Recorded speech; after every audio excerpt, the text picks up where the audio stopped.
Last week was the best week for the S&P 500 in 2024.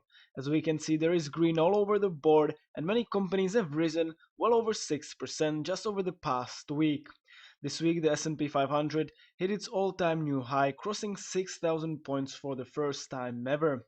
One of the main reasons why the market is so bullish is thanks to the end of the US elections and the election of Trump as president. The end to the election someone dissolved the fear in the markets. We also like to look at the fear and greed index, which currently seems to be pointing towards greed, and so today we will go over the 3 undervalued stocks to buy after elections. Also make sure to watch the whole video from the beginning to the end, as I only mentioned some things once. CVS is a company that we have been holding for a long time. Currently they have an above average dividend yield of 4.79% and a dividend payout of $2.66, with a very low trailing free cash flow payout ratio of only 26.69%, which leaves them a lot of free cash flow to play around with. Currently their PE ratio is sitting at only 14.10 and their 5-year PE ratio is sitting at 15.80, which is lower than 22, meaning that the company is currently undervalued compared to their earnings. And if we have a look at the price to free cash flow, it is the similar case. The 5-year price to free cash flow is sitting at only 8.20 and the current price to free cash flow is sitting at 6.89, again meaning that CVS is undervalued compared to the free cash flow they bring in. Now jumping to the revenue growth of the company, we can see that CVS has been growing their revenue at a rate of 7.55% every single year over the past 5 years, which is something we love to see with any company. And if we jump to the next tab, we can see that their net income has also been growing at a rate of 5.44% every single year. Now, if we jump to the free cash flow tab, we can see that the growth isn't as strong as with the net income and the revenue growth, but it is still there, sitting at the rate of 2.30% every single year over the past 5 years. And if we have a look at the year-over-year free cash flow growth, CVS isn't doing that great over the past 12 trading months. The free cash flow is actually down by 83.77%. Something we also like to look at when evaluating a company is for the profit margin to be above 10%. Their profit margin is currently sitting at 13.81%, and over the past 5 years it's been sitting at around 17%. So the profit margin has been decreasing over the past 10 years quite rapidly. So that is something to look out for, but as long as the profit margin is above 10%, there is not much to worry about. Now jumping to the seventh pillar, the decreasing shares outstanding. And the reason why we like the decreasing shares outstanding is as the company buys back shares from the market, we as investors will hold a larger percentage of the company, meaning that the cash we invest will have a larger value. We can see that CVS has been decreasing their shares outstanding at a rate of about 0.66% every single year, and they have decreased it over the past 5 years by about 150 million, which isn't a small number. Regarding their dividends, we already know that their 5-year free cash flow payout ratio is nice and low. Over the past 5 years, they have been growing their dividends at a rate of 5.49% every single year, and year over year, they grew them by 7.44%, which is higher than average. But if we have a look in 19, 20, and 21, they haven't grown their dividends at all, and in 22 and 23, they grew them by about 10% every single year. So we need to account for this higher volatility when predicting the growth value for our dividend discount model. Now jumping to the final pillar, the long-term liabilities over the 5-year free cash flow negative dividends to be below 5. And this metric basically tells us whether a company generates enough free cash flow to pay off their debt. And CVS has been paying off their debt at a rate of 2.23% every single year, which is something we love to see. Regarding the long-term liabilities of the 5-year free cash flow negative dividends, their ratio is currently sitting at 1.46, which is awesome and means that they can pay off all their long-term liabilities while paying out their dividends in about 7.5 years, which still leaves them a lot of free cash flow to buy back shares, raise their dividend, and invest back into the business. And now let's find their intrinsic value. So first, the Grams formula revised. And here we will take the 5-year earnings per share sitting at 5.26, the base PE, the 5-year growth estimate, the growth rate multiplier, and the average yield on A corporation bonds and the current yield on A corporation bonds. And using this formula right here, we will get an intrinsic value of $84.35, which is 34% higher than the current trading price, showing us that CVS is undervalued compared to their earnings per share. Now moving to the next valuation model, which is the discounted cash flow model. And here we will take the free cash flow of the company over the past 5 years and calculate the average growth rate to be sitting at only 2.30%. In line with my research, the average growth rate and the analyst growth rate projections, I will calculate a future growth rate of 4%, and plugging that in, I will calculate the future free cash flow. After that, I will plug in a discount rate of 7% as I want good return, and using that I will calculate the present value of that future free cash flow. I will then sum all of that up, add cash and cash equivalents, and subtract total debt. CVS actually has quite high total debt, but as we saw before, they are working on lowering it, and I will get an equity value, which I will divide by the shares outstanding and get an intrinsic value of $215.40, which is much higher than the current trading price, showing us that CVS has very strong free cash flow. Now using the multiples valuation, we will compare CVS to its competitors, so Singer Group, Press News Medical Care, and Quest Diagnostics. We will take these companies' current stock prices and divide by their earnings per share to get their PE ratios, which will then average out and multiply by the earnings per share of CVS to get an intrinsic value of $91.03. And this is something I said before. CVS currently has very low PE ratio, which means it is greatly undervalued compared to its peers. Now we can move to the final valuation model, the dividend discount model.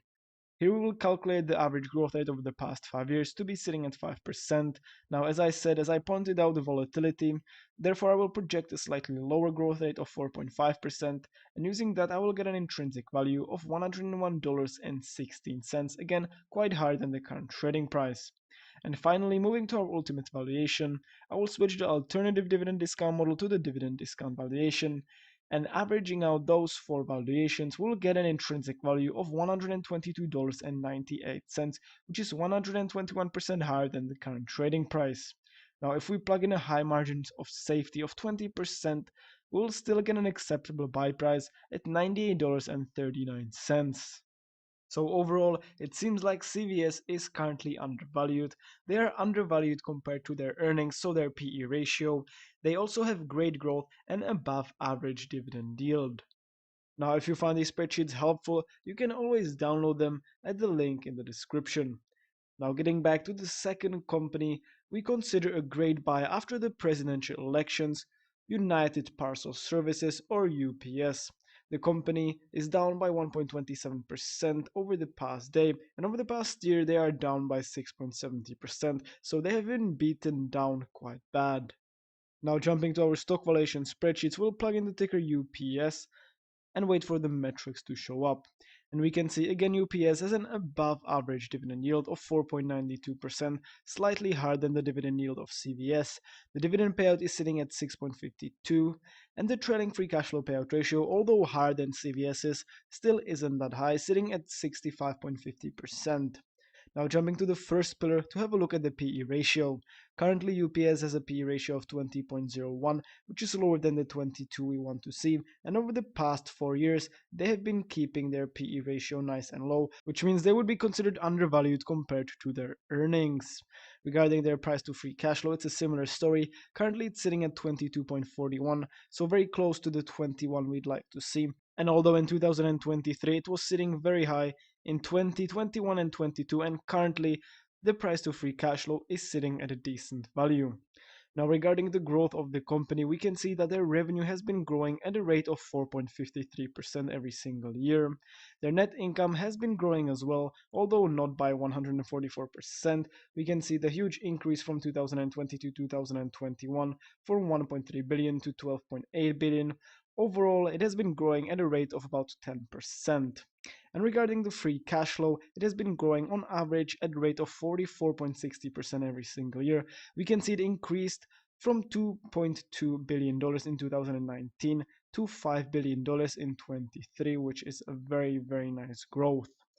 In Pillar 6, we can see that the 5-year profit margin is indeed sitting above 10, it's sitting at 21.70, and it's actually been increasing by only very slightly over the past 5 years. And the company has also been buying back shares, decreasing them slightly more than CVS by about 3.06% every single year. Regarding their dividends, we can see that they've been increasing them very steadily over the past 5 years, much more steadily than CVS, and the average dividend growth is sitting at 12.45% a year, which is much higher than the average 4.13.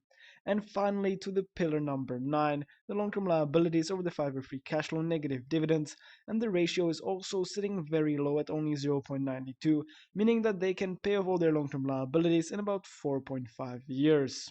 From the 9 pillars, we can see that the company is doing very great and there are very little red flags. So now let's calculate its intrinsic value.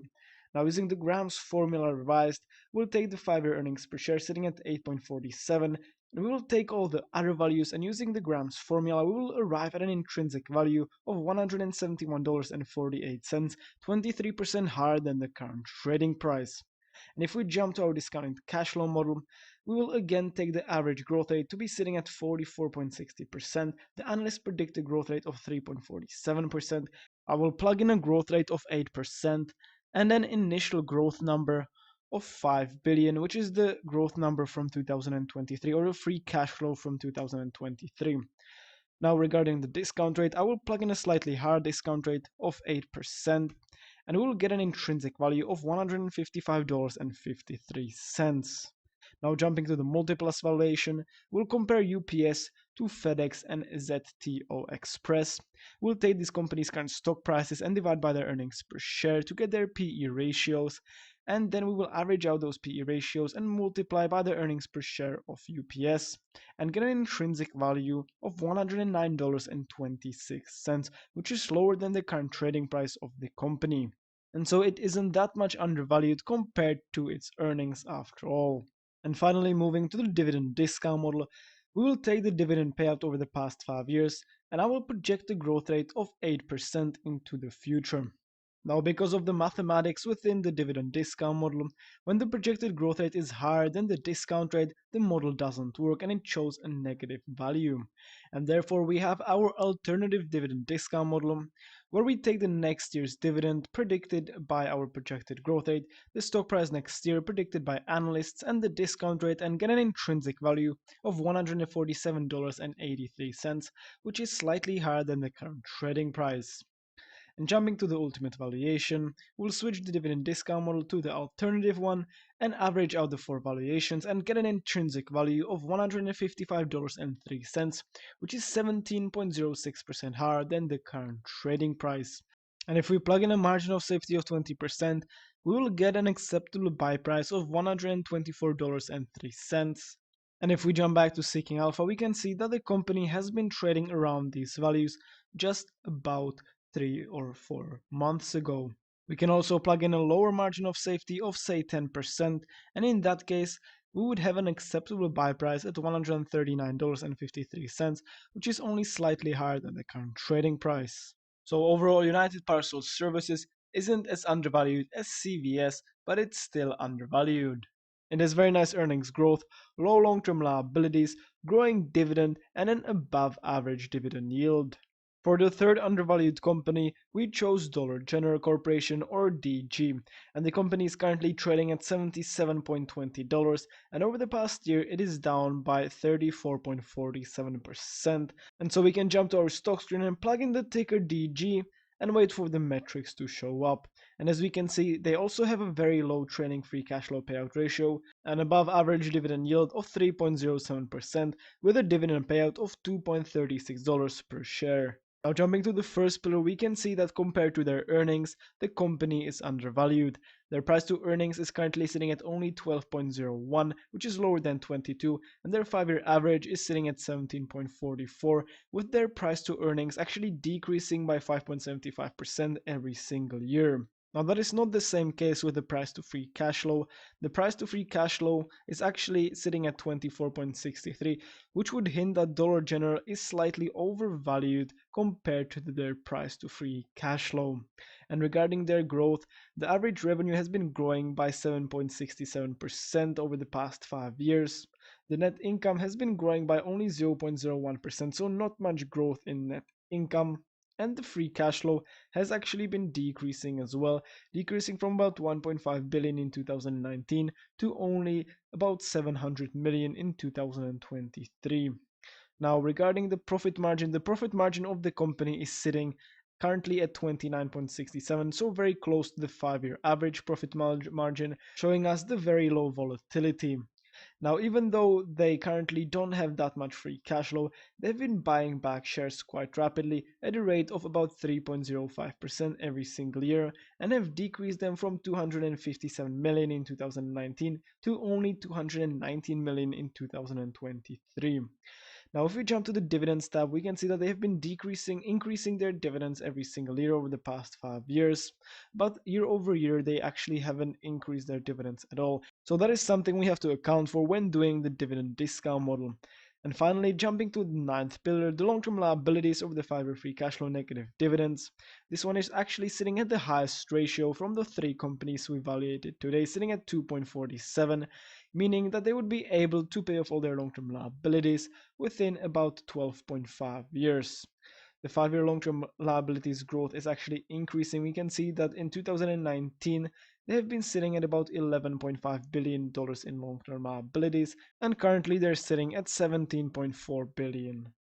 So overall, Dollar General isn't looking as well as CVS or UPS, but let's calculate its intrinsic value. So jumping to the grams formula, we will take all the metrics we need and we will get an intrinsic value of $62.54, which is actually 24% lower than the current trading price of $77.30. Now jumping to the discounted cash flow model, we'll take the free cash flow over the past 5 years and calculate the future growth rate of 7%. After that, I will plug in a discount rate of 4.5%, as I do want a slightly higher return than the WACC of 3.4%. And then I will get an intrinsic value of $128.39. Now comparing Dollar General to its peers, so BJ Wholesale Club and PriceSmart, we will take these companies' current stock prices and divide by their earnings per share to get their PE ratios, which we will average out and multiply by the EPS of Dollar General to get an intrinsic value of $137.16, which is quite higher than the current trading price, showing us that Dollar General is probably undervalued compared to its peers. And finally, jumping to the dividend discount model, we will take the dividend payouts over the past 5 years and calculate the average growth rate to be sitting at 16.85%. Now, as they didn't raise their dividend this year at all, I will be a little more cautious and project a growth rate of only 6.5% and get an intrinsic value of negative 125 because of the projected growth rate being higher than the discount rate. And so we will use our alternative model, which will spit out an intrinsic value of $101.08. And finally, if we jump to our ultimate valuation, we will average out the 4 valuation models and get an ultimate intrinsic value of $107.29, which is 38.74% higher than the current trading price. And if we plug in a margin of safety of 10%, we will get an acceptable buy price at $96.56. And we can see that our calculated intrinsic value is actually very close to the predicted value of $101.80 with 31.66% upside, 9 buy ratings, 13 hold ratings, and only 2 sell ratings. And with this, we hope that you enjoyed the video and found it helpful. And as always, let us know down in the comments what you think about these 3 companies.